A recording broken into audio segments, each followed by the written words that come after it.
आणि यानंतर पुढची एक महत्त्वाची बातमी। माणिकराव कोकाटेंना हायकोर्टाकडनं जामीन तर मिळाला, मात्र या संदर्भात उपमुख्यमंत्री अजित पवार यांनी बोलणं टाळल्याचं दिसतंय। माध्यमांशी बोलण्यास अजित पवारांनी नकार दिला आणि ते तिकडनं रवाना झाले। माणिकराव कोकाटेंना हायकोर्टानं जामीन मंजूर केलाय। या संदर्भात राज्याचे उपमुख्यमंत्री आणि राष्ट्रवादी काँग्रेस पक्षाचे अध्यक्ष अजित पवारांना विचारलं असता त्यांनी माध्यमांशी बोलण्यास नकार दिला आणि ते कोल्हापूरच्या दिशेनं रवाना झाले। एक दादा दादा दादा दादा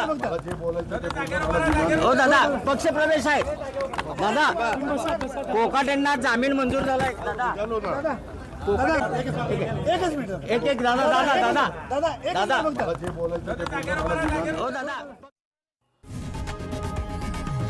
लोकशाही मराठी ऐका, पहा, जागरूक रहा।